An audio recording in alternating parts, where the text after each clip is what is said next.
Shalom, ici Philou en ligne et oui, cette semaine, nous allons regarder une histoire biblique, une histoire vraie, d'une madame qui était orpheline mais qui est devenue une reine. Et aussi, on va regarder avec Skyler un animal. Oui, lui aussi un animal qui rampe, mais il se transforme. Es-tu prêt? Moi, je le suis.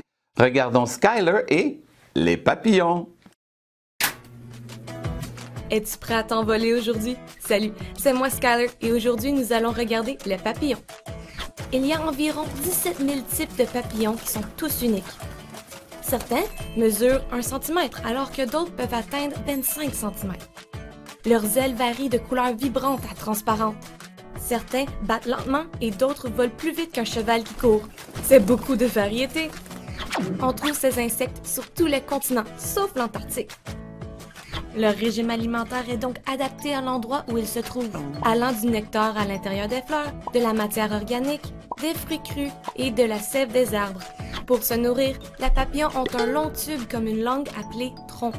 Ils s'en servent comme une paille et aspirent le liquide. Lorsqu'ils ont fini de boire, ils remontent leur langue comme un serpentin. Ces insectes sont plus que simplement jolis, car ils voyagent de fleur en fleur pour se nourrir. Ils aident à polliniser les plantes, les fleurs et les légumes. Comme tu peux le voir, ils font de grandes choses, mais ils ne peuvent pas toujours le faire. Les papillons ont 4 parties dans leur cycle de vie. L'œuf, la larve, appelée chenille, la pupe, appelée chrysalide, et l'adulte, appelé papillon. Lorsqu'un papillon s'apprête à pondre des œufs, il trouve avec soin une plante qui contient beaucoup de nutriments, puisqu'ils ne resteront pas avec l'œuf pour en prendre soin. Pour trouver de la bonne nourriture pour la future chenille, le papillon goûtera la plante. Si elle est assez bonne, il y pondra ses œufs et les fixera à la plante avec un liquide collant. Grâce aux soins apportés à la mise en place de l'œuf, à l'éclosion de la chenille, elle a beaucoup à manger. Une fois que la chenille est née, elle ne fait que manger, manger et manger. Cela lui permet de grandir et de se préparer pour la prochaine phase de sa vie, en se transformant en chrysalide. Tu as peut-être entendu parler de cela comme d'un cocon. Pendant cette étape, la chenille se transforme en futur papillon qu'elle deviendra. Ce n'est que lorsqu'elle sort du cocon que les chenilles deviennent des papillons. Que veux-tu faire quand tu seras grand? Veux-tu travailler avec des animaux? Ou peut-être dans un hôpital? Peut-être préfères-tu attraper des voleurs? Ou même voler dans l'espace? Cela te semble impossible? Ce n'est pas parce que les choses semblent impossibles que cela ne peut pas arriver. Il suffit de regarder le papillon. Il n'a peut-être pas la vie la plus facile quand il est une chenille, mais il se transforme quand même en papillon. La Bible dit « Rien n'est impossible à Dieu ». Parfois, au début, les choses sont difficiles, mais rien n'est impossible lorsque Dieu est impliqué. C'est pourquoi, lorsque les choses sont difficiles au début, il est important de se rappeler que, avec Jésus, rien n'est impossible. Wow! Les papillons, ils commencent à enchaîner, et oui, ils rampent, ils mangent, ils mangent, ils mangent, et à un moment donné, ils se transforment. Ce qui m'emmène à la question, qu'est-ce que tu veux faire quand tu vas être grand? Est-ce que tu vas être comme ton papa, faire le métier de ton papa ou ta maman? Qu'est-ce que tu rêves, toi? Bien, avec Dieu, on a vu le verset, ça dit « Rien n'est impossible avec Dieu ». Et oui, c'est dans Luc 1,37. Toi aussi, tu peux rêver d'aller sur la Lune ou peut-être conduire un char de course. Ou même toi, tu peux dire « Je vais être comptable ». Oui, peu importe ce que tu veux faire, prie, demande à Dieu et il va t'aider. Ceci m'amène à l'histoire biblique. Oui, une madame, mais oui, une jeune fille qui était très jolie, que la Bible nous dit, et elle était orpheline. Mais elle a fini par être quelque chose d'autre. Quelque chose, elle est restée orpheline, mais elle a fait un métier que pas beaucoup peuvent faire. Tu es prêt? Esther, l'histoire vraie.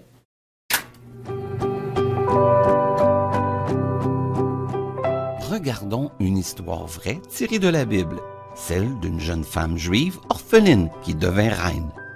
Esther. C'est une merveilleuse histoire vraie d'une jeune femme qui aimait Dieu et comment il l'a utilisée pour sauver le peuple juif. Voici les principaux personnages de l'histoire. À gauche, Esther et son oncle Mardoché. Ensuite, le roi Assuérus et le puissant homme appelé Haman. La Bible commence l'histoire d'Esther par un festin organisé par le roi Assuérus, chef. des Mèdes et des Perses. Tous les personnages importants de son vaste empire y ont assisté. Pendant le festin, le roi décida d'appeler sa femme, la reine Vashti, pour divertir les invités. Il a envoyé donc un serviteur la chercher. Mais la reine Vashti refusa d'y assister. Le roi était furieux de cet affront. « Que dois-je faire de ma reine qui a refusé de m'obéir ?» disait-il furieux à ses sages. « Eh bien, dirent-ils, si vous ne la punissez pas, toutes les femmes du pays feront comme elle. » Ils ont donc suggéré que le roi fasse de la reine un exemple en la remplaçant. Le roi a aimé cette idée. Une proclamation royale a été faite dans tout le royaume de Perse, demandant à toutes les jeunes femmes aptes pour le poste de reine de venir au palais. L'un des sujets du roi était un homme appelé Mardochée. Il s'agissait d'un juif de Jérusalem qui avait été emmené en captivité à Babylone.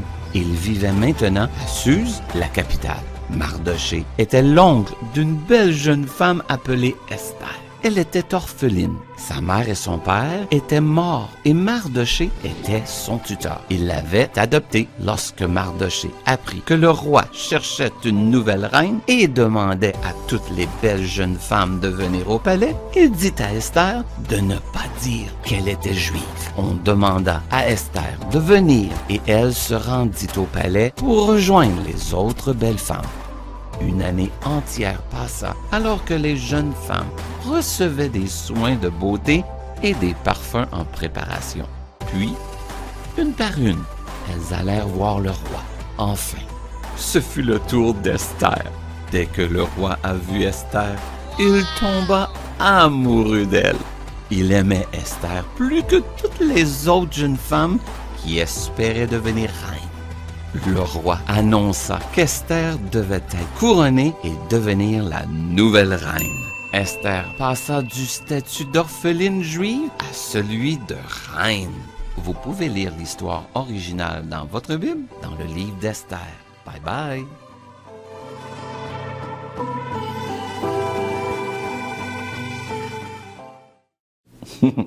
Tu vois, elle a commencé orpheline, elle ne pensait pas devenir une reine. Non, mais Dieu avait un plan et elle est devenue une reine. C'est merveilleux, hein? Rien n'est impossible avec Dieu. Elle ne rêvait même pas d'être une reine. Mais toi aussi, peut-être, en priant, Dieu va te montrer des choses que tu ne penses pas et que peut-être tu vas être surpris. Et oui, Philou, il a travaillé, il n'a pas commencé. Je ne pensais pas un jour travailler pour les enfants puis aider à faire connaître Jésus et notre Papa dans le ciel aux enfants. Non, j'ai travaillé dans une épicerie. Et oui, je plaçais des choses sur les tablettes pour que les parents, tes parents, puissent l'acheter pour pouvoir manger. Et Dieu a aidé Philou et m'a dirigé. Et maintenant, je travaille pour enseigner la Bible, notre Papa dans le ciel et Jésus. Ceci me rappelle la mission. Tu es prêt? Regardons la mission de la semaine. Voici ta mission. En famille, vous allez parler de ce que tu aimerais faire quand tu seras grand ou grande. Alors, ça peut être une infirmière, un médecin, un policier, un professeur, un pasteur, peu importe. C'est toi que tu en parles avec tes parents de ce que tu aimerais faire. Ensuite, vous allez prier et demander à Dieu de vous aider à choisir. Et oui, Dieu peut vous aider. Car tu sais, avec Dieu, il n'y a rien d'impossible. Alors, bonne mission! Tu vois, en famille, tu vas parler avec tes parents de qu'est-ce que tu aimes faire. Qu'est-ce que tu aimerais faire quand tu vas être grand? Et ensemble, vous allez prier après et demander à Dieu de vous diriger. Parce que tu vois, tes parents te connaissent. Et peut-être ils savent que pour toi, être un policier, c'est pas peut-être la meilleure des métiers. Ou peut-être ils vont dire oui, ce serait un bon métier pour toi. Et ensemble, vous allez pouvoir aider à ce que vous allez être plus tard. Dieu est grand, Dieu nous aime et Dieu t'aime. Il peut t'aider à choisir ton métier. Es-tu prêt à chanter? Et c'est Philo en ligne qui te dit Shalom, et rien n'est impossible avec notre Papa dans le ciel, Dieu.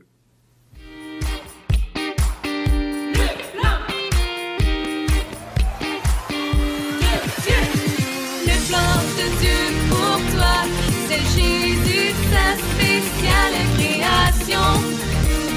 Le plan de Dieu pour toi, c'est Jésus, le chemin vers le salut.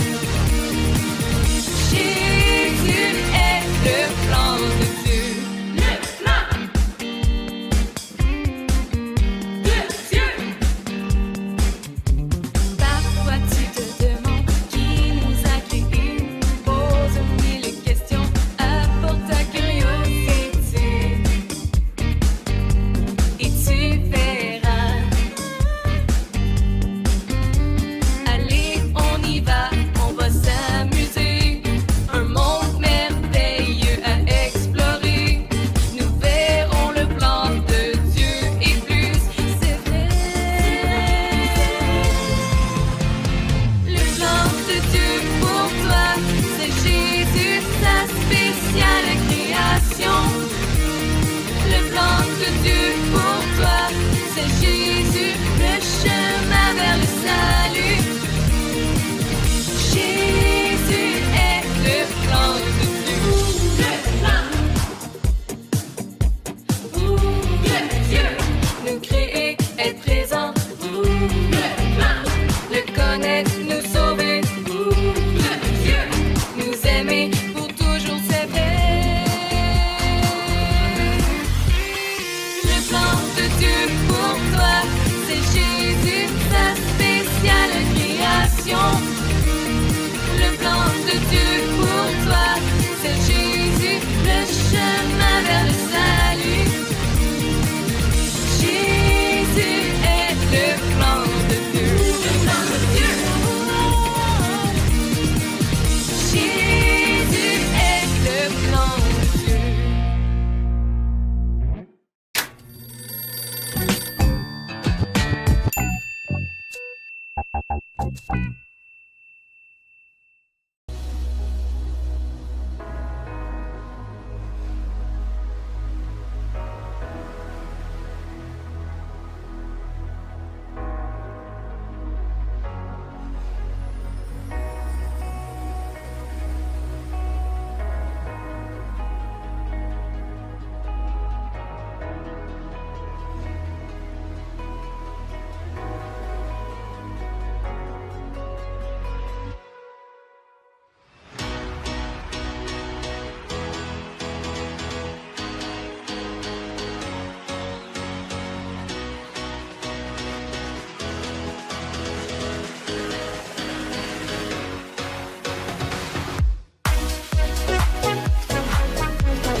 malgré toutes ces consignes-là puis ces règles-là ce matin, c'est Christ qui est notre joie.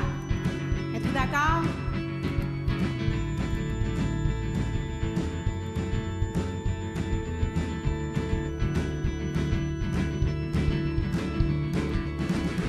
Tu es la lumière qui brille dans le noir.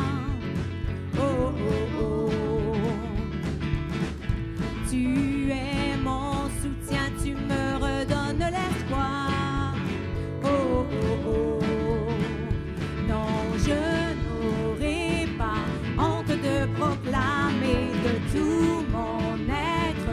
Je veux le déclarer. Christ est ma joie.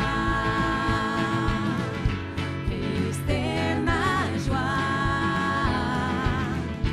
Je n'aurai pas peur de chanter, pas peur de crier. Oh.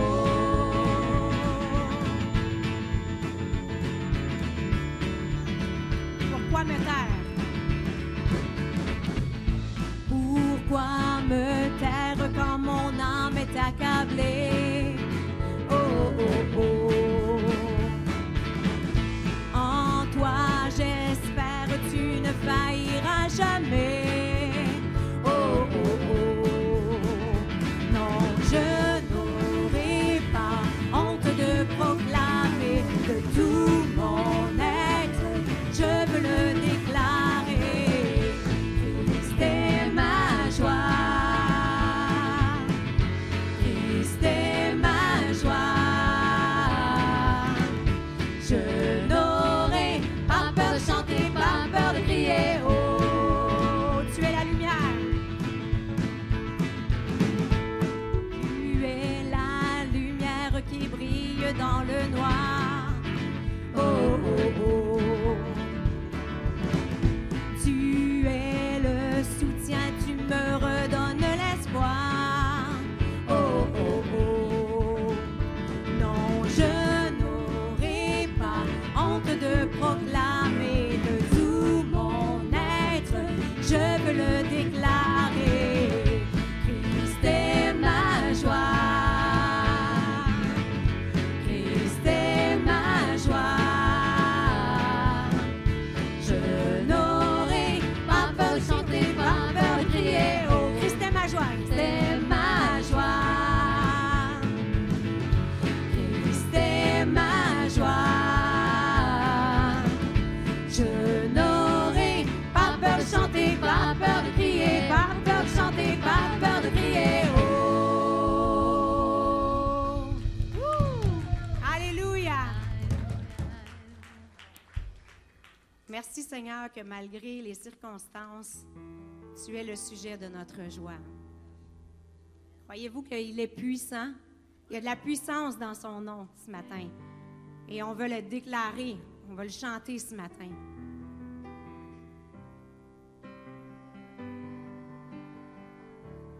La puissance est dans le nom de Jésus.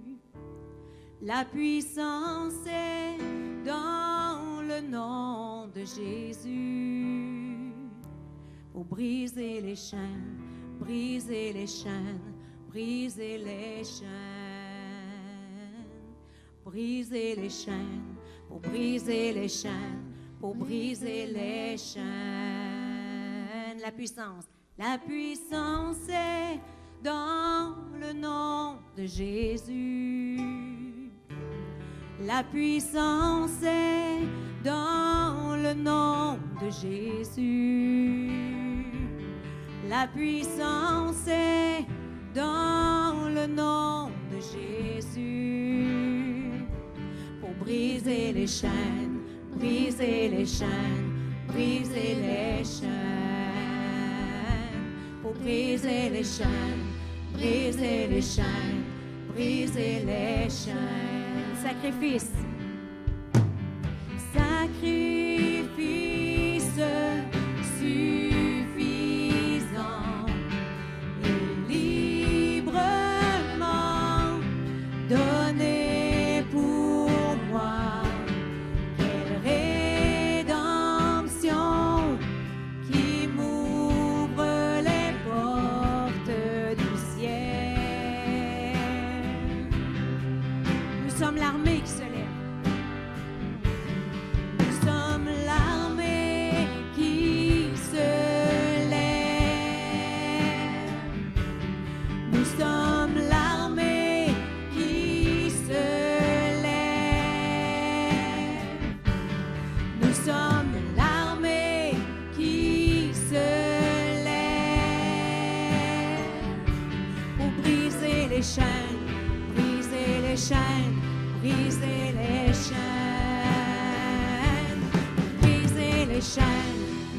briser les chaînes, pour briser les chaînes. Nous sommes l'armée qui se lève. Nous sommes l'armée ce matin. Nous sommes l'armée qui se lève pour le roi des rois. Nous sommes l'armée qui se lève pour briser les chaînes, briser les chaînes, briser les chaînes, pour briser les chaînes, briser les chaînes, briser les chaînes, pour briser les chaînes, briser les chaînes, pour briser les chaînes, briser les chaînes, briser les chaînes, briser les chaînes, sacrifice. Sacrifice suffisant et librement donné pour moi. Quelle rédemption qui m'ouvre les portes du ciel. Sacrifice. Sacrifice suffisant et librement donné pour moi. Quelle rédemption qui m'ouvre les portes du ciel. J'entends les chaînes tomber.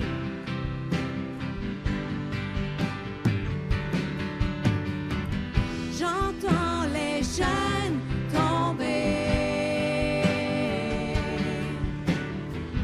J'entends les chaînes tomber.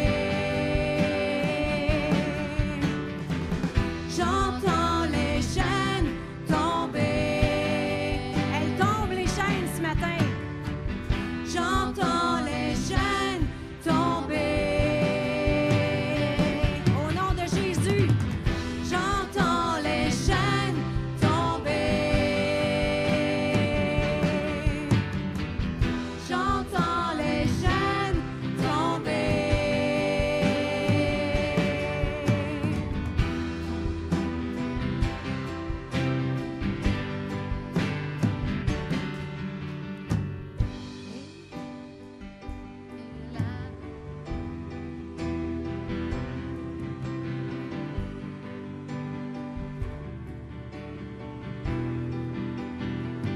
Élevé, il a vaincu la mort. Oui, il vit. Notre Dieu est puissant ce matin. En son nom, j'ai la victoire. J'ai la victoire. Le Seigneur est puissant. Le Seigneur, mon Dieu, encore une fois élevé. Élevé, il a vaincu la mort. Oui, il vit, mon Dieu est puissant. En son nom, j'ai la victoire. Le Seigneur, mon Dieu est puissant. Encore une fois élevé. Élevé, il a vaincu la mort. Oui, il vit, mon Dieu est puissant. En son nom, j'ai la victoire. Le Seigneur, mon Dieu est puissant. Le Seigneur, mon Dieu est puissant. Le Seigneur, mon Dieu est puissant.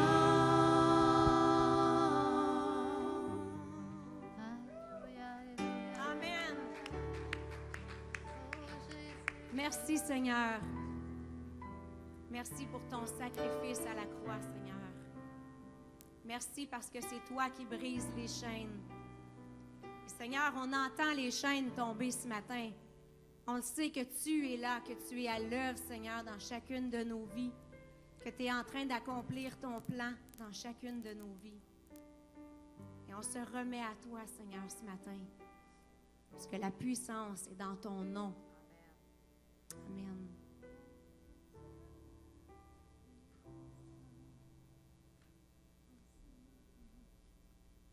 Ce matin, on va élever notre Alléluia pour lui, en son honneur. Amen.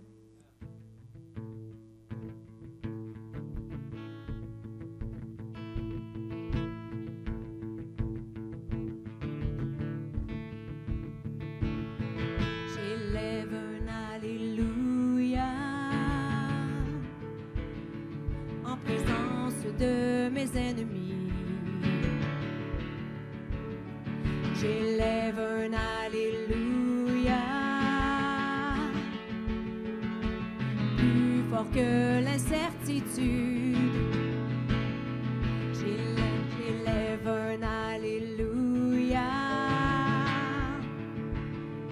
Mon arme est une mélodie.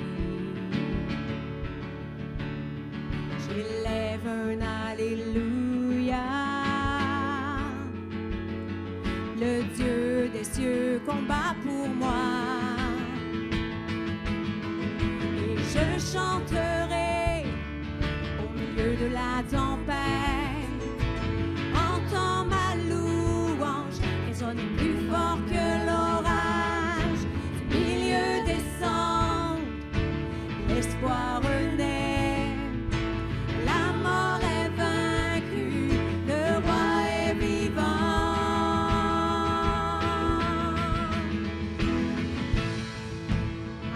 Le roi est vivant ce matin. J'élève un Alléluia. J'élève un Alléluia. Avec tout ce qui est en moi. J'élève un Alléluia. Les ténèbres fuient, je le crois. J'élève un Alléluia. Même quand tout semble mystérieux. J'élève un Alléluia. Mon gloire n'a plus d'emprise sur moi.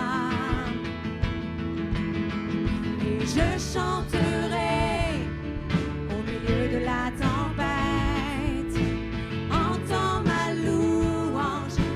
Plus fort que l'orage, du milieu des cendres, l'espoir renaît.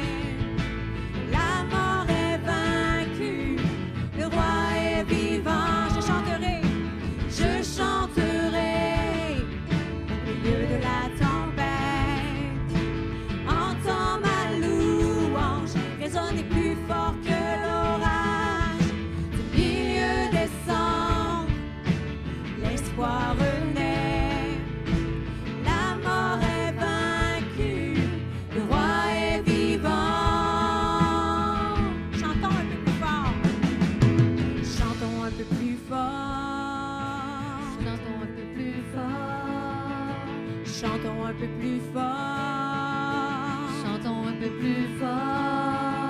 Chantons un peu plus fort. Chantons un peu plus fort. Chantons un peu plus fort. Chantons un peu plus fort.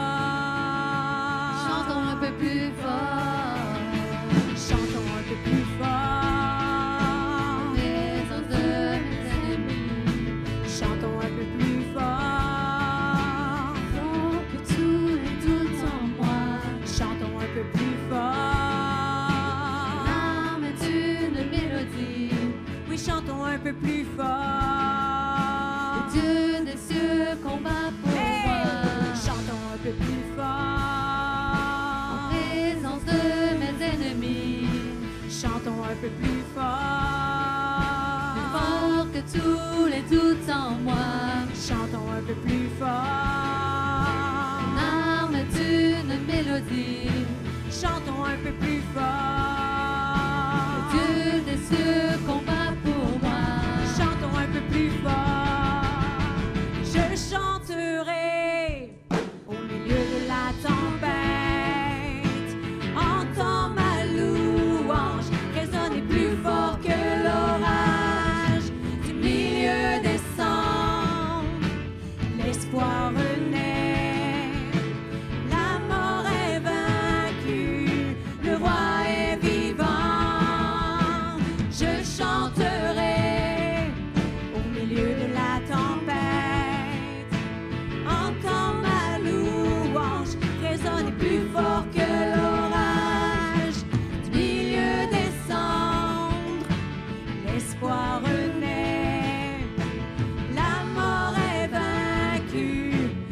Seigneur, qu'on a chanté ce chant ce matin. On élève notre Alléluia pour toi seulement. Amen. Soyez bénis.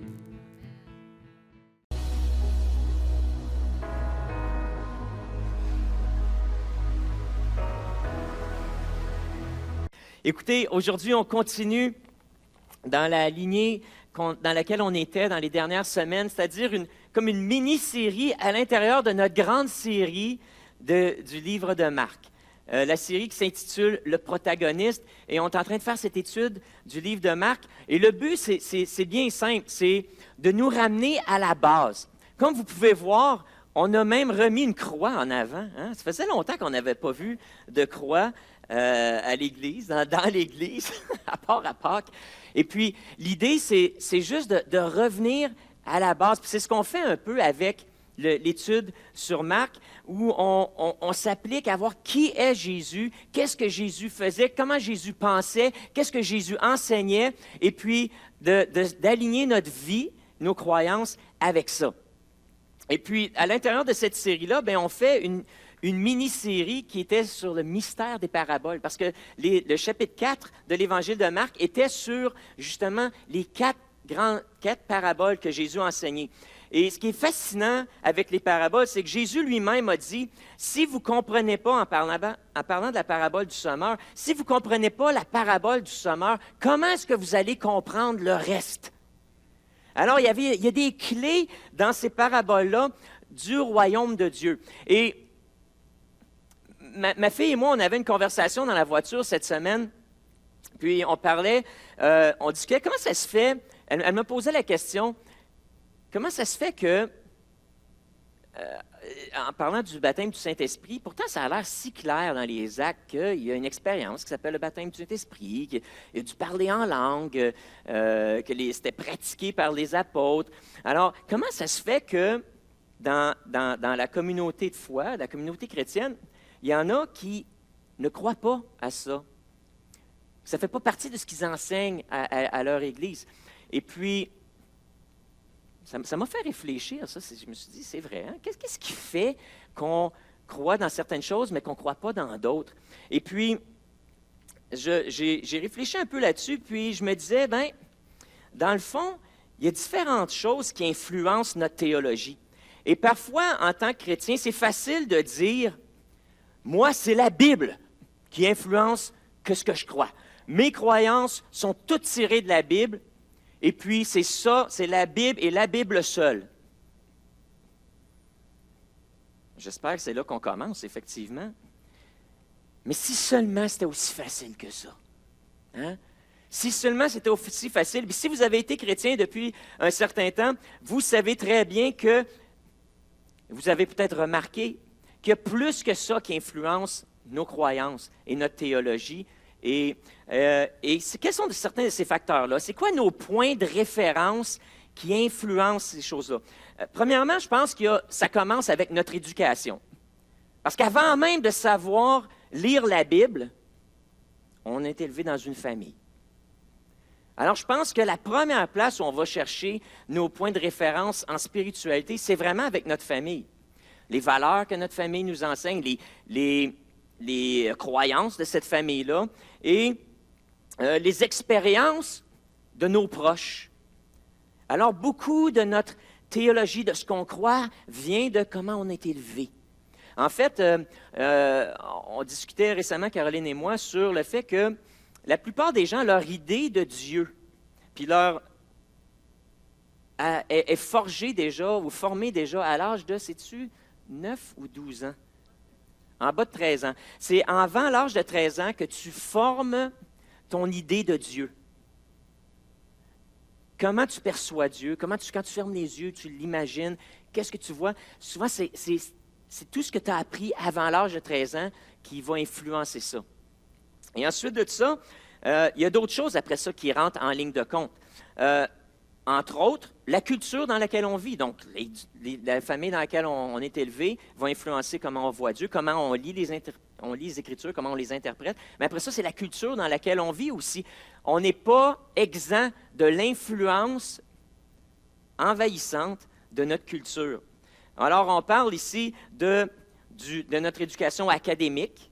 Alors, ce qu'on a reçu à l'école, ce qu'on a entendu de nos professeurs, ce qu'on a lu dans les livres, on a tout aussi la sphère des médias. Autant les médias écrits que les périodiques, que les journaux, que les médias visuels. C'est toutes ces choses-là qu'on prend sur Internet, à la télévision, vient influencer nos croyances, vient influencer comment est-ce qu'on voit la vie et le filtre qu'on a lorsqu'on lit les Écritures.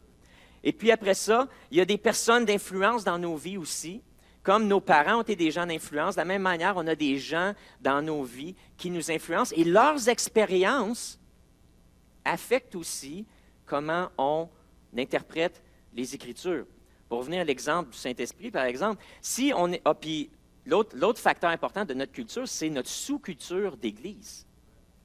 Hein? Ça fait partie, ça c'est une sous-culture dans notre société, la culture chrétienne ou la culture d'Église. Alors, dépendamment de la culture d'Église dans laquelle tu as évolué ou si tu n'en avais pas de culture d'Église, donc une culture sans Église, ça aussi influence comment tu vois les choses. Et puis, prenons cet exemple-là du Saint-Esprit.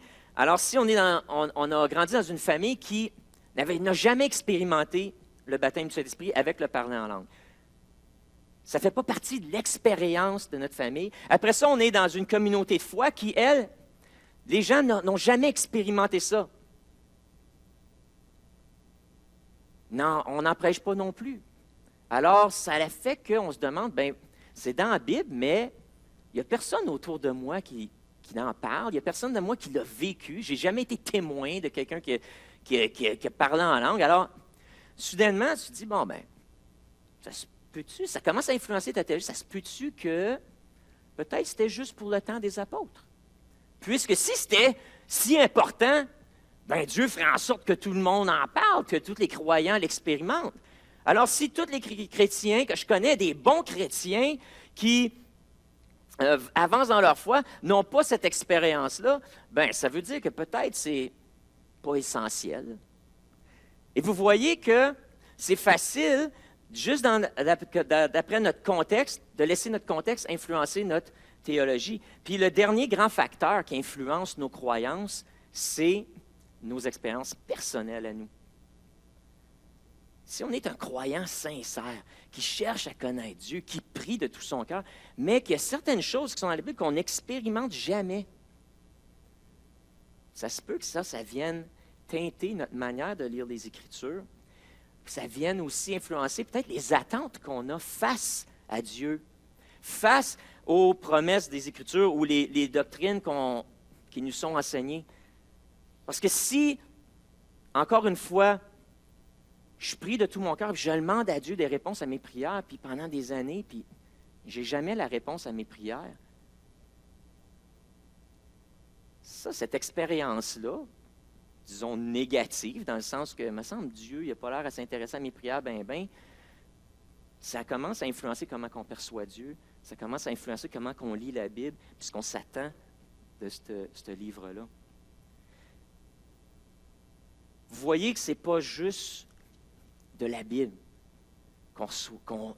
c'est pas juste les Écritures qui forment notre théologie, mais souvent, en fait, on lit la Bible à la lumière de nos expériences personnelles, de l'éducation qu'on a reçue à la maison, puis de la culture d'Église, puis la culture générale dans laquelle on grandit ou qu'on patauge. Notre point de référence, ou nos points de référence, influencent comment est-ce qu'on interprète les Écritures. Et c'est pour ça, c'était comme ça aussi à l'époque où Jésus est venu sur terre. Les gens étaient dans une culture où ils avaient eu certaines expériences de Dieu, où il y avait une communauté ecclésiastique qui influençait beaucoup, qui avait beaucoup de pouvoir, et c'est eux qui tenaient la vérité, les gens les écoutaient. On se souvient même aussi au Québec, on a été une période comme ça, pensez à des années avant les années 50, où l'Église catholique avait une forte influence sur la pensée des gens. C'était comme ça à l'époque de Jésus aussi. Il y avait ce même genre de pouvoir-là qui était exercé par la classe ecclésiastique sur les Hébreux. Et voilà que les gens lisaient les Écritures, puis ça avait perdu toute sa puissance. Ça avait perdu tout son impact. Ça l'avait perdu le lien entre la puissance de faire une différence dans nos vies. C'était devenu juste de l'histoire, des doctrines, mais des doctrines mortes. Et voilà que Dieu a dit, il faut changer le point de référence. Il faut venir, il faut intervenir d'une façon dans la vie des hommes pour que leur point de référence change, pour qu'ils puissent redécouvrir les Écritures, mais d'une nouvelle manière. Il faut changer leur point de vue. Il faut venir déstabiliser un peu ou briser le moule ou les lunettes avec lesquelles ils lisent. Il faut leur enlever ces lunettes-là pour leur en donner une nouvelle paire. Alors, c'est justement pour ça que Jésus devait venir sur terre. Pour briser le moule, pour changer la lunette et pour venir créer une disruption, c'est le mot qui me vient, une interférence, si tu veux, ou dans les facteurs qui influençaient la théologie des gens. Leur donner, entre autres, une nouvelle expérience. Alors, c'est pour ça que le livre de Marc, je l'aime beaucoup parce que soudainement, les gens étaient confrontés pas juste à un enseignant qui enseignait une doctrine, mais c'était des actions qui parlaient. Et les gens vivaient quelque chose. Lorsqu'ils rencontraient Jésus, s'ils étaient malades, ils étaient guéris. S'ils étaient opprimés, Jésus arrivait et les délivrait d'un esprit malin. Ils expérimentaient quelque chose de surnaturel. C'est incroyable. Où Jésus arrivait avec des paroles de connaissance, des paroles, des secrets que les gens avaient, que personne ne connaissait. Boum! Dans la présence de Jésus, ces choses-là étaient dévoilées. Ils étaient désarmés. Et puis là, ils disaient, OK, peut-être je vais l'écouter, lui. Il y a peut-être quelque chose de bon à dire. Et voilà que le seul moyen d'avoir l'attention, le seul moyen de faire changer les gens de direction ou du moins avoir, se mériter l'écoute, puis les aider à peut-être changer, à découvrir Dieu d'une nouvelle façon, c'était de leur donner une expérience qui allait changer leur vie. C'était de leur faire expérimenter un message qui était peut-être différent de ce qu'il leur avait été enseigné dans leur maison, dans leur foyer, ou dans l'école où ils avaient été, ou dans la synagogue où ils avaient été. C'était, Jésus après ça commençait à entraîner ses disciples à faire la même chose que lui, à les envoyer. Et puis, soudainement, ce qui se passait, c'est que alors que ces disciples-là, souvent, rejoignaient des gens de leur famille, on a vu déjà dans Marc, je ne sais pas si vous avez marqué au début, que on peut prendre pour acquis que les apôtres, entre autres Pierre, Jean, Jacques et André, se connaissaient. Ils étaient tous dans la même petite ville, ils faisaient tous partie de la même... Ils étaient tous des pêcheurs. Donc, c'est des gars qui se côtoyaient. Puis c'est sûr qu'ils connaissaient Matthieu, le collecteur d'impôts, le douanier, qui était sur le bord du lac, sur la route principale. Ils l'avaient tous rencontré aussi. Cette petite gang-là, ils se connaissaient entre eux. Mais ce qui est intéressant, il y a comme un effet de chaîne qui se passe, où ce que là, soudainement, il y en a un qui est touché, qui rencontre Jésus, sa vie est transformée, commence à le suivre, et en parle à un autre, et en parle à un autre. Puis là, les gens commencent à évangéliser, puis encore une fois, il y a quelque chose qui se passe dans la ville de Capernaum où soudainement, mon voisin que je connais, qui me semble sa vie, je connais toute sa vie, puis soudainement, il vit une expérience extraordinaire. Je sais qu'il n'est pas fou, qu'il a toute sa tête, puis je sais que c'est un homme de confiance. Puis là, il me parle d'un Jésus qu'il a rencontré, qui l'a guéri, puis c'est vrai, moi, je l'ai vu boiter. Puis là, là, il marche, puis le paralysé qui nous quêtait de l'argent toujours au marché central, là, il est là, puis il court partout, puis il parle de Jésus. Puis là, soudainement, il y a des gens dans notre vie, le message est différent. Ils ont fait une expérience. Puis cette expérience-là vient nous forcer à remettre en question tout ce qu'on savait. Puis, c'est ça qui est l'évangélisation. Puis c'est ça que Dieu a fait. C'est qu'il a dit, je vais descendre, puis je vais faire vivre aux êtres humains une expérience qui va les déranger et qui va les forcer à remettre en question tout ce qu'ils connaissaient, tout ce qu'ils savaient, et afin de découvrir une théologie encore plus profonde, avoir une expérience de Dieu encore plus profonde. J'ai partagé mon témoignage il y a quelques semaines en vidéo, hein, vous vous souviendrez, témoignage où j'ai vécu une délivrance d'un mauvais esprit. Hey, 40 ans de ma vie à être lié par un esprit, je ne le savais même pas. Parce que j'étais chrétien, j'ai grandi dans l'Église, je prêchais l'Évangile, j'ai été un pasteur à ce moment, puis là, au moment de ma délivrance, j'étais un aumônier dans le service, dans le milieu correctionnel. J'avais même commencé à prier pour des gens, puis je pouvais chasser des démons de ces gens. Je voyais des miracles, je pouvais faire des miracles là, par la puissance de Jésus. Je voyais des guérisons dans mon milieu de travail. Et pourtant, j'avais un mauvais esprit en moi qui m'empêchait d'avancer. Je ne le savais même pas. Pourquoi je ne le savais pas? Je me suis posé cette question. Comment ça se fait que je ne le savais pas? Comment ça se fait que c'est juste à l'âge de 40 ans que j'ai pu vivre une délivrance miraculeuse d'un démon qui avait une emprise sur ma vie, qui a même parlé à travers moi là, durant la délivrance? Alors, on ne parle pas de quelque chose de l'extérieur là, qui te soufflette des petits mensonges à l'oreille, ou un petit diable sur ton épaule. Ta gueule, ta gueule. Non. Et où le petit ange quand j'en ai besoin? Non, non. Écoute, j'ai vécu une expérience où il y a un mauvais esprit qui a parlé à travers moi.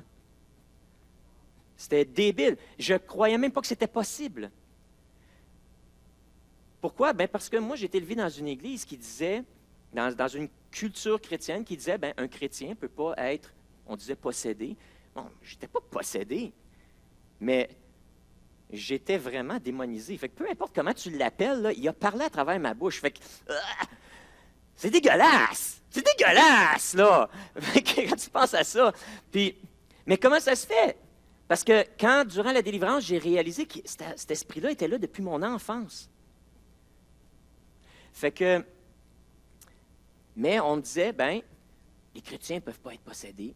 Ensuite de ça, c'est là le temple du Saint-Esprit. L'Esprit de Dieu ne peut pas habiter ou cohabiter avec l'Esprit du mal dans le temple. Fait que là, je me disais, ouais, c'est vrai, là, j'ai cru ça. Fait que là, mais là,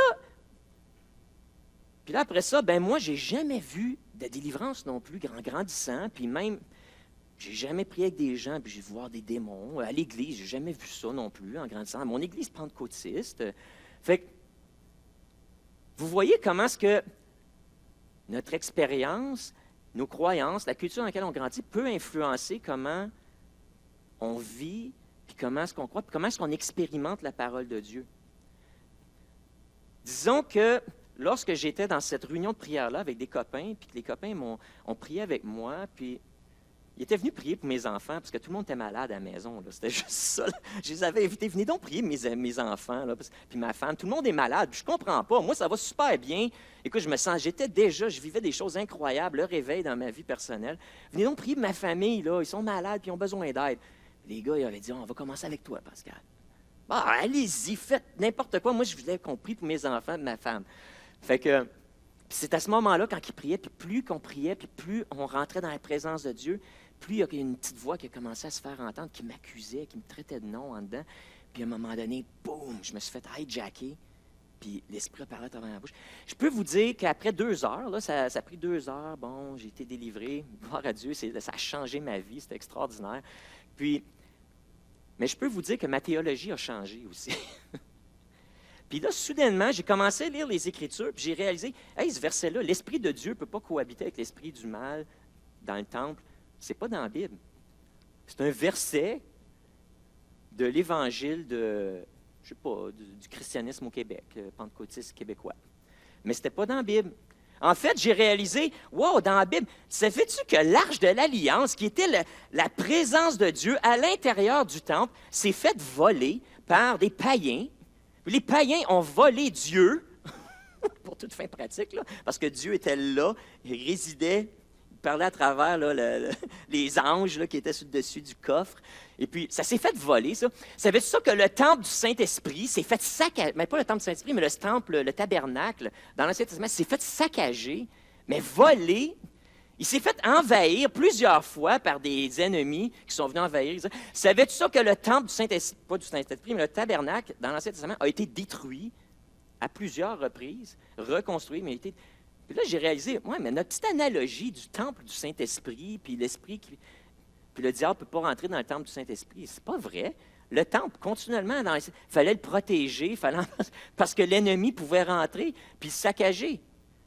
Là, fait que soudainement, mon expérience, qui était indéniable, a commencé à me faire lire la Bible de façon différente. Et puis,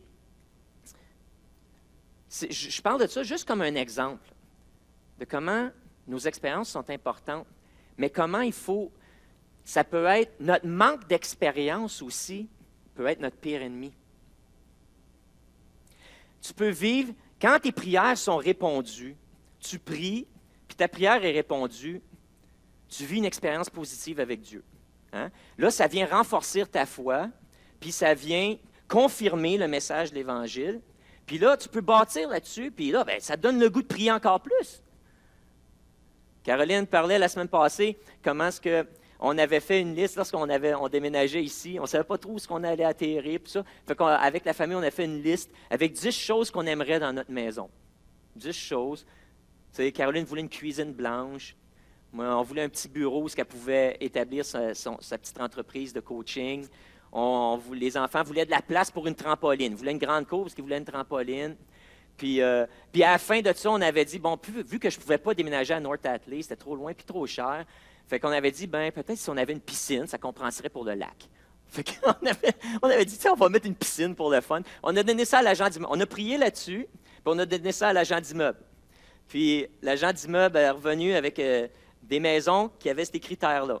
Puis finalement, notre maison, c'est Caroline qui l'a trouvée en fouillant sur Internet, en rentrant les critères sur Internet. Il y a une maison, ça faisait une semaine qu'elle était à vendre quand on est venu.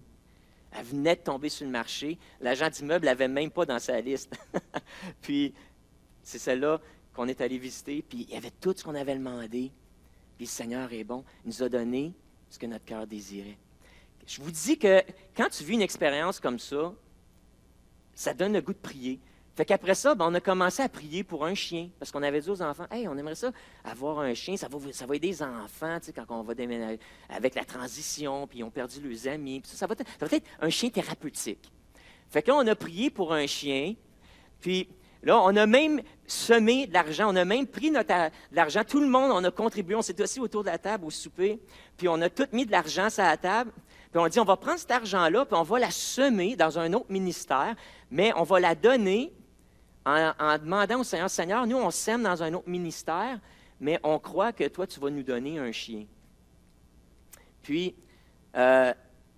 écoute, ça, c'était avant les fêtes. Là, on espérait que le chien arrive pour Noël. Ça, c'était notre désir, c'est que le chien arrive pour Noël. Puis, finalement, on n'a pas réussi à trouver de chien pour Noël. Mais après Noël, Caroline, elle s'est retrouvée à faire une job en Alberta, un contrat avec une église en Alberta qui a très bien payé, d'ailleurs. Et puis, pendant ce temps-là, on regardait sur Internet pour des chiens. Puis Caroline est revenue, puis elle s'est mise à fouiller encore plus. Puis là, on savait ce qu'on voulait, un Golden Doodle. Pas trop gros, parce qu'on avait juste une petite sédan, notre voiture. Donc, il fallait que le chien soit capable de rentrer avec les 3 enfants sur la banquette arrière, au besoin, tu sais. Fait qu'il fallait pas que le chien soit trop gros, mais assez grand, parce que moi, j'aime ça courir dans le bois, j'aime ça monter faire de l'escalade, puis dans la forêt, puis la randonnée pédestre. Alors, il fallait que le chien soit assez haut sur pattes pour pouvoir grimper par-dessus les roches, puis se promener en montagne. Fait que ça, on avait nos petites roquettes comme ça. Hypoallergène, bien sûr, parce que vu qu'on est le pasteur, le monde vient de chez nous, il ne faut pas que ça se mette à éternuer tout le temps à cause des chiens. Fait qu'il fallait que ce soit hypoallergène. Fait qu'on s'est identifié le petit chien, puis on a pris notre argent, tout le monde a contribué. Mes enfants, je me souviens, c'était dur, ils avaient donné des cadeaux de fête, l'argent qu'ils avaient eu en cadeau de fête. Puis on l'a semé, ça, on l'a envoyé à un ministère qu'on connaît, et puis on a dit, Seigneur, on te fait confiance. Puis c'est ça, quelques mois plus tard, Caro a ce job-là, elle revient. Puis c'était exactement le montant qu'on avait pour acheter un chien, puis on a trouvé exactement le chien qu'on voulait, la grosseur parfaite, puis ça, puis le Seigneur a pourvu à ça. Puis quand tu vis des expériences comme ça fortifie ta foi. Et là, je parle de chien puis de maison, mais je pourrais vous parler d'expériences aussi de guérison. Lorsque j'ai commencé à prier pour les gens, puis au début, ça ne marchait pas trop. Tu sais, moi, je pense que je peux compter sur mes mains. Puis même encore, là, je vous dirais, dans 40 ans de ministère, 20 ans de ministère, je pense je n'étais même pas capable de dire avec certitude que j'avais été témoin d'un miracle d'horizon quand j'avais prié pour quelqu'un. Tu sais, pasteur à l'église, puis je faisais des prières pour les gens. Puis tous les miracles que j'ai vus, je pense que je pourrais les expliquer autrement. Et puis, ce qui est arrivé, qui fait qu'à un moment donné, tu te dis, ouais, mais Seigneur, comment ça se fait? J'en vois pas. Mais soudainement, quand l'expérience change, là, tu réalises que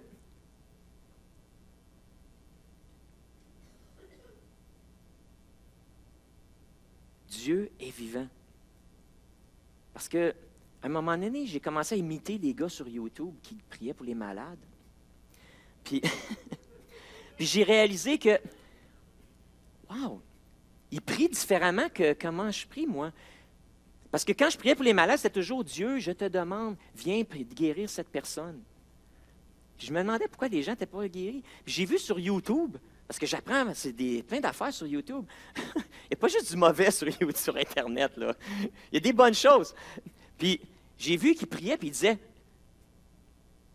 bras sois guéri, maladie sort. Puis ils donnaient des ordres à la maladie. Puis j'ai dit, il faudrait bien que j'essaye ça. Fait que, en voyant des gens, puis en témoignant des miracles, supposément, là, quand je me suis dit, ben peut-être, c'est probablement pas tout truqué, là, ces affaires-là. Puis, fait que j'ai dit, je vais prendre ça, puis je vais m'en aller avec ça. Fait que j'ai commencé à prier comme ça pour des gars en prison, puis des gars dans les maisons de transition avec lesquels je travaillais. Ah ben, Colin de Bin. Pour la première fois de ma vie, j'avais des résultats instantanés. Puis au début, j'avais moins de résultats que j'en avais. Puis à mesure que les jours passaient, puis les semaines passaient, j'en voyais plus de résultats instantanés. Puis je te dis que, soudainement, j'ai regardé des gens à la télé qui guérissaient. J'ai décidé de les imiter. Ça avait l'air biblique. Là. J'ai pris ma Bible. J'ai dit, ben, sais-tu que Jésus, il priait avec autorité? Puis il nous a dit à nous, je vous donne mon autorité, ma puissance, donc allez, faites comme moi. Fait que j'ai dit, ouais, ça n'a pas l'air à contradire les Écritures. Fait que je vais l'essayer. Fait que finalement, ça marche. C'est juste ça que j'ai à dire. Fait que je peux vous dire que j'ai changé ma manière de prier depuis quand je prie pour les malades. Donc, et ça, c'est ce que Jésus est venu faire. Il est venu, puis soudainement, il est venu brasser la baraque, puis il est venu... Il n'y avait pas de YouTube. Fait qu'il a fallu qu'il vienne en personne. Puis il a commencé à faire des miracles, et les gens, soudainement, étaient confrontés à leurs limites, aux limites de leur théologie, aux limites de leurs croyances. Et soudainement, ils ont commencé à expérimenter Dieu d'une façon nouvelle. Et ça a créé une soif, ça a créé un engouement, ça a créé un mouvement. Et ça a transformé le monde. Puis ça continue de transformer le monde aujourd'hui. Puis, il y en a de vous, vous êtes ici aujourd'hui, puis ça fait des années que votre vie, on dirait que c'est toujours la même chose. Puis vous croyez au Seigneur. Vous avez été sauvés, vous croyez au salut, vous vous en allez au ciel. Mais il me semble que quand vous regardez votre vie, vous dites, il me semble que ça n'a pas l'air de ce que les Écritures puis le livre des Actes décrivent. Il me semble qu'il manque quelque chose. En fait, je parlais avec quelqu'un cette semaine, justement. Je parlais qu'on est en train de faire l'étude du livre de Marc. Et puis, comment est-ce que... Pourquoi elle me dit, pourquoi les livres de Marc? Tu vas être là-dessus toute l'année? Tu sais, je veux dire, quand est-ce que tu vas finir? C'est une série d'un mois? Non, c'est une série jusqu'à temps qu'on finisse. Fait que de Marc 1 jusqu'à la fin, quand on finit, on aura fini. Puis, elle dit, mais pourquoi tu fais ça? Mais j'ai dit, mais pourquoi? Pourquoi je ne le ferais pas? Dans le sens que, c'est quand la dernière fois qu'on a témoigné à quelqu'un? Hein? C'est quand la dernière fois qu'on a prié pour quelqu'un et qu'ils ont été guéris? C'est quand la dernière fois que je priais pour quelqu'un pour qu'il vive plus la présence de Dieu, puis c'était tellement bon qu'il y a un démon qui a manifesté, puis il n'était pas capable de t'endurer. Puis il a commencé à manifester, puis il a fallu que tu chasses le démon. C'était quand que la dernière fois que tu parlais avec quelqu'un, tu témoignais, puis le Seigneur t'a donné une parole de connaissance pour cette personne-là. Boum! Puis soudainement, tout ce qui est dans le fond de son cœur a été révélé, puis la personne était bouche bée, se met à pleurer, parce que c'est comme si tu avais vu le cri de son cœur. Puis la parole que tu y apportes, c'est exactement ce qu'elle avait besoin. Quand est-ce la dernière fois que tu as vécu ça? Il y en a d'entre nous, c'est peut-être hier. Il y en a d'entre vous, c'est la semaine passée, parce que vous vivez là-dedans. Il y en a d'entre vous, c'était le mois passé, puis il y en a d'entre nous, c'était l'année passée, puis il y en a d'autres, ça fait 3 ans, puis il y en a d'autres, ça fait 10 ans, puis il y en a que ça fait 20 ans, puis il y en a, ça fait 40 ans qu'on est au Seigneur, puis on n'a jamais amené personne au Seigneur, on n'a jamais vu une guérison, on n'a jamais vu une délivrance, puis on n'expérimente pas la plénitude du Saint-Esprit, puis la manifestation du Saint-Esprit. C'est pour ça qu'on fait le livre de Marc. Parce que si notre vie ne ressemble pas à celle de notre protagoniste, ou ce que de temps en temps, on amène quelqu'un au Seigneur, que de temps en temps, on est témoin d'une guérison, que de temps en temps, on participe à une délivrance, que de temps en temps, on a un don de prophétie qui se manifeste, ou le don de parole de connaissance, ou le don du parler en langue, ou d'interprétation, bien, il y a quelque chose qui nous manque, là. Il y a quelque chose qui ne marche pas. Parce qu'on est supposé d'être des petits Christ. Des petits Christ, des chrétiens.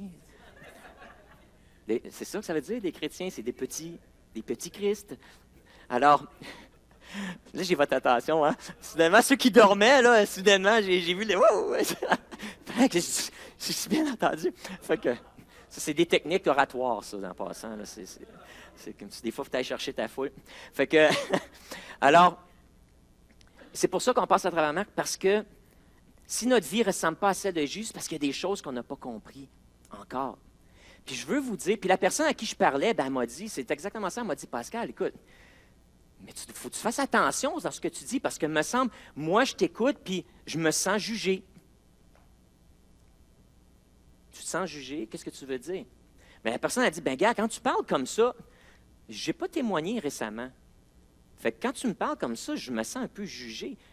Je n'ai pas prié personne, je n'ai pas vu de guérison, ça fait super longtemps, là.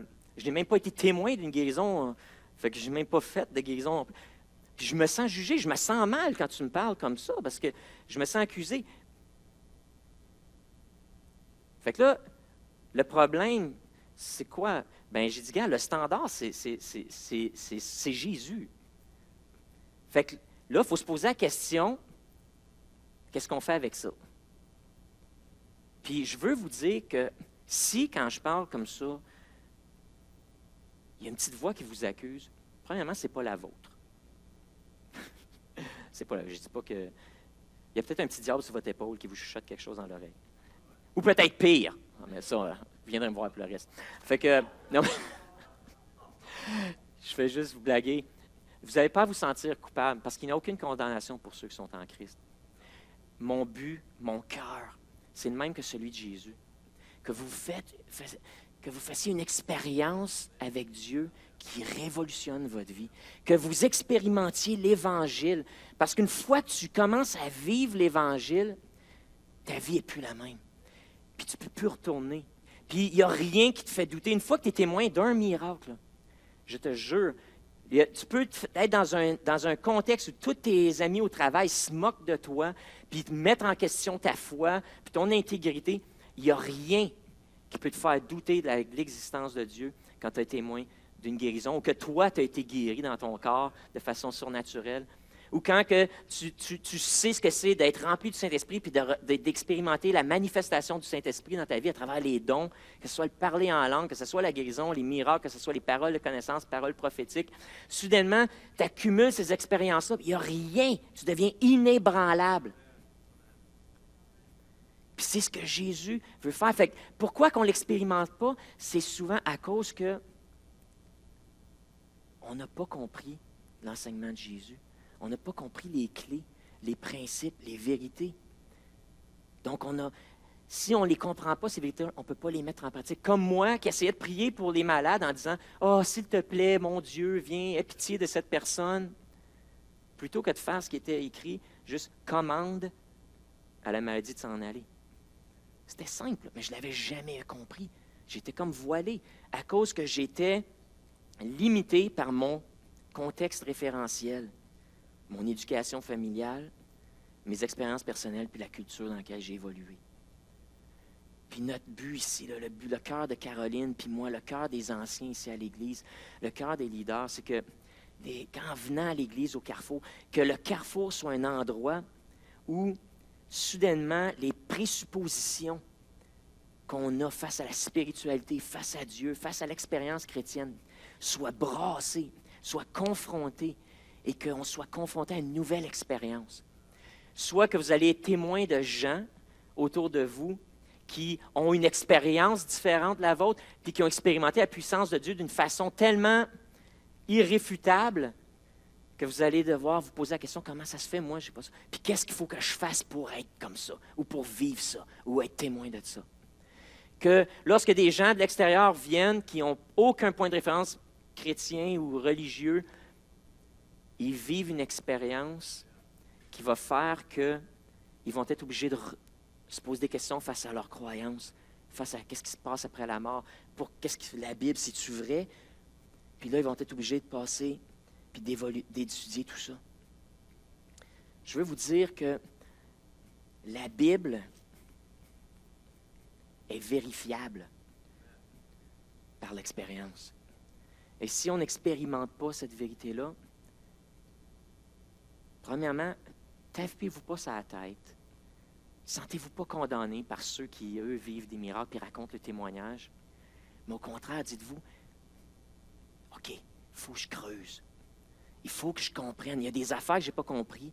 Puis ces choses-là que je parle, notre culture d'Église, notre éducation, notre propre expérience ou notre manque d'expérience, parce que comme je vous dis, si on ne guérit jamais quelqu'un, mais là on se dit, ben finalement, c'est peut-être pas vrai.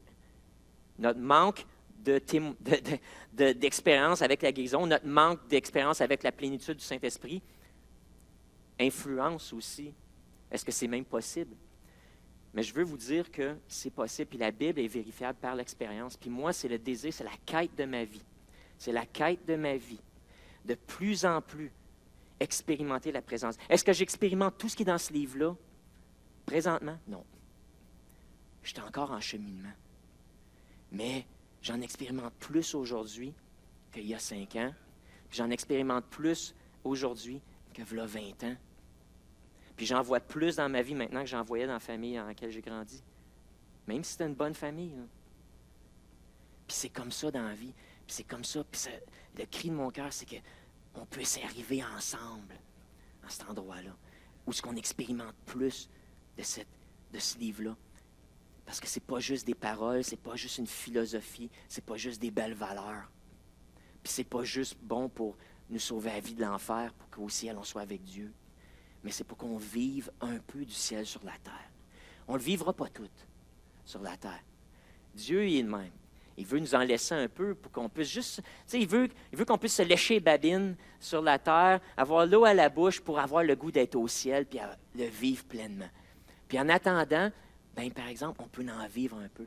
Puis, et un peu beaucoup. Puis c'est ça que je veux qu'on fasse ensemble. Puis c'est pour ça qu'on fait cette série sur l'Évangile de Marc. Puis c'est pour ça que les paraboles sont importantes parce qu'ils nous montrent la clé. Ils nous montrent la clé. Une dernière chose, puis je finis avec ça ce matin. Puis ça, c'est une petite vérité qui m'est venue cette semaine. Je faisais un peu de relation d'aide avec quelqu'un qui est venu me rencontrer dans le bureau, ça fait 2 semaines. Et puis, on parlait justement de ça, nos croyances, puis certaines croyances. On échangeait sur des points de vue théologiques qui étaient divergents. On n'avait pas la même position sur certaines choses. Puis, dans la conversation, la personne me parlait que, entre autres, on parlait de la réincarnation. Puis, tu sais, j'ai trouvé, écoute, la conversation était fascinante parce que la personne m'a dit, Pascal, sais-tu que ça parle de réincarnation dans la Bible? J'étais comme, hein? Mais voyons donc, la réincarnation dans la Bible. Oui, il dit, tu sais, quand Jésus a dit, là, à ses disciples, qui dites-vous que je suis? Puis là, les disciples ont dit, bien, il y en a qui disent que tu es Jean, il y en a d'autres qui disent que tu es le prophète Élie, puis d'autres que tu es un autre prophète. Il dit, regarde, tu vois bien que les Juifs avaient une présupposition que la réincarnation était possible, parce qu'ils disaient que Jésus pouvait être la réincarnation d'Élie ou d'un des prophètes, ou même de gens qui s'étaient fait décapiter. Là, j'étais comme, aïe, j'ai jamais lu ce verset-là de même. Fait que là, on a eu une conversation intéressante, parce qu'évidemment, ça ne prouve pas la réincarnation. il y a une théologie juive là, derrière ça. Mais tout ça pour dire que cette personne-là, après ça, pouvait dire, mais il y a beaucoup de gens qui vivent la réincarnation, qui sont capables, qui savent, qui ont déjà vécu. Ils ont des souvenirs de ces vies-là antérieures. Puis, qu'est-ce que tu fais pour... Qu'est-ce que tu dis à ces gens-là? Si tu dis que toi, Pascal, tu crois qu'on ne meurt qu'une seule fois, après quoi vient le jugement? Fait que là, j'étais comme, ouais, c'est vrai. Fait que là, vous voyez un peu comment est-ce que l'expérience peut influencer. C'est-à-dire qu'il y a des gens qui ont des souvenirs, ils ont vraiment le souvenir de vie antérieure, là. J'ai rencontré des gens comme ça. Moi, j'ai travaillé avec un aumônier bouddhiste, puis ces gens-là elle a des souvenirs des vies antérieures. Écoute, c'est flyé, là. Puis c'est réel. Il y a des bouddhistes qui sont témoins de miracles. Il n'y a pas juste dans le christianisme qu'on voit des miracles, là. Écoutez, fait que, comment ça se fait? Puis voici le dernier principe que je veux vous enseigner aujourd'hui, c'est celui de la foi. Parce que la foi, ce n'est pas juste pour les chrétiens, mais ça marche aussi pour les non-croyants. Puis c'est le principe principal que Jésus nous enseigne. Comment inviter le royaume de Dieu dans notre réalité terrestre? La foi, c'est l'interface. Si vous êtes dans l'informatique un peu, vous savez qu'une interface, c'est ce qui permet à deux programmes de communiquer ensemble, ou du moins à l'être humain de connecter avec les programmes qui sont, les applications qui sont dans la machine. Donc, l'interface, ça peut être le connexion, le port de connexion de ton keyboard ou de ta manette, donc ça devient une interface. La foi, c'est l'interface qui permet au monde spirituel de connecter avec le monde terrestre. Ça se passe par la foi. Et cette foi-là, les païens peuvent l'avoir aussi. Et c'est possible d'activer le royaume de Dieu sur terre par la foi, mais c'est possible aussi d'activer le royaume des ténèbres sur la terre en ayant la foi dans des choses autres que l'Évangile. Et c'est pour ça que des gens qui sont bouddhistes peuvent être témoins de miracles et que des gens qui sont de d'autres régions ou peuvent expérimenter, avoir le souvenir de vie antérieure, ce souvenir de vie antérieure, c'est parce qu'ils sont en contact avec une réalité spirituelle qui est tout aussi vraie que le royaume de Dieu, mais dont le but ultime est différent. Mais écoutez-moi bien, c'est la même foi qui active le royaume des ténèbres comme le royaume des cieux. C'est la même foi, c'est le même appareil, c'est le même mécanisme de croyance. Et que si vous croyez dans un mensonge, ce mensonge-là va devenir une réalité pour vous. Et c'est pour ça que, des fois, dans l'Église, on est confus. Et il y a des gens qui sont confus, des fois, dans notre assemblée parmi nous, où des fois, on lit l'Évangile, puis on peut lire des passages, puis les comprendre complètement différents de quelqu'un d'autre. Puis on peut même justifier des choses comme, par exemple, ce concept de réincarnation-là, qui, à premier abord, tu lis ça, puis c'est comme, ben oui, on dirait bien que c'est vrai, c'est là-dedans, c'est dans le livre. Alors, parce que c'est même possible pour le diable d'influencer comment on lit les Écritures. Lorsque déjà, si on laisse la permission, si on met notre foi dans une fausse vérité, cette vérité-là, je vous le jure, va se confirmer dans votre vie. Et vous allez l'expérimenter. Alors, ceci dit, pourquoi qu'on fait l'Évangile de Marc? C'est qu'on veut revenir à la base, puis on veut revenir le plus proche possible de l'enseignement de Jésus. Et puis, le livre des Actes même, c'est déjà, même l'Évangile tel qu'on l'a, c'est la prédication de Jésus rapportée par ses disciples. Même déjà là, on s'éloigne un peu du message. On a déjà perdu un petit peu du message original. Fait que si on veut expérimenter l'Évangile, il faut se rapprocher du message original le plus possible. Et ce qu'on a de meilleur, c'est les Évangiles. Se rapprocher de Jésus le plus possible, c'est les Évangiles. Et c'est pour ça qu'on revient aux évangiles, c'est pour ça qu'on fait l'Évangile. C'est parce que moi, je veux connaître les secrets du royaume de Dieu que Jésus nous a transmis pour pouvoir les expérimenter pleinement. Et c'est ces choses, ces vérités-là que je veux tester. C'est ces vérités-là que je veux faire mon point de référence. Je ne veux pas que ce soit l'éducation que j'ai reçue. Je ne veux pas que ce soit la culture d'église dans laquelle j'ai grandi. Je ne veux pas que ce soit la culture québécoise dans laquelle je patauge. Je ne veux pas que ce soit mes expériences ou juste mon manque d'expérience seul. Mais c'est toujours mes expériences à la lumière des Écritures, à la lumière des Évangiles. Puis je veux que même mon expérience soit soumise à l'enseignement de Jésus. Alors c'est pour ça qu'on le fait. Puis c'est pour ça qu'on passe à travers ces clés-là, puis trouver les mystères. Puis on faisait les mystères des paraboles, puis à chaque semaine, on va continuer de regarder ce que Jésus nous enseigne. La semaine prochaine, on saute dans Jésus qui calme la tempête. On va aller chercher des mystères là-dedans. Il y a des clés que ses disciples, ses apôtres nous ont transmis, les évangélistes nous ont transmis, pour qu'on puisse expérimenter le royaume de Dieu, ici même, ici-bas sur terre. Puis on va les découvrir, ces clés-là, en s'en allant. Alors, je veux vous encourager. Soyez pas découragés. Mon encouragement, c'est ne soyez pas découragés si vous ne vivez pas pleinement tout ce qui est dans l'Évangile. Mais je vous invite à continuer votre recherche. Je vous invite à continuer d'être curieux. Je vous invite à continuer de vous remettre en question et dire qu'est-ce que je n'ai pas compris afin que je puisse trouver la vérité ou la clé qui va me permettre d'expérimenter Jésus et d'être comme Jésus et d'être comme mon héros, d'être comme le protagoniste de l'histoire et de vivre le royaume de Dieu ici-bas. Mettons-y notre foi et appliquons-nous à connaître les principes et laissons ces principes-là nous transformer, nous changer. Merci, Pascal, pour ce message. Oui, c'était bon. Puis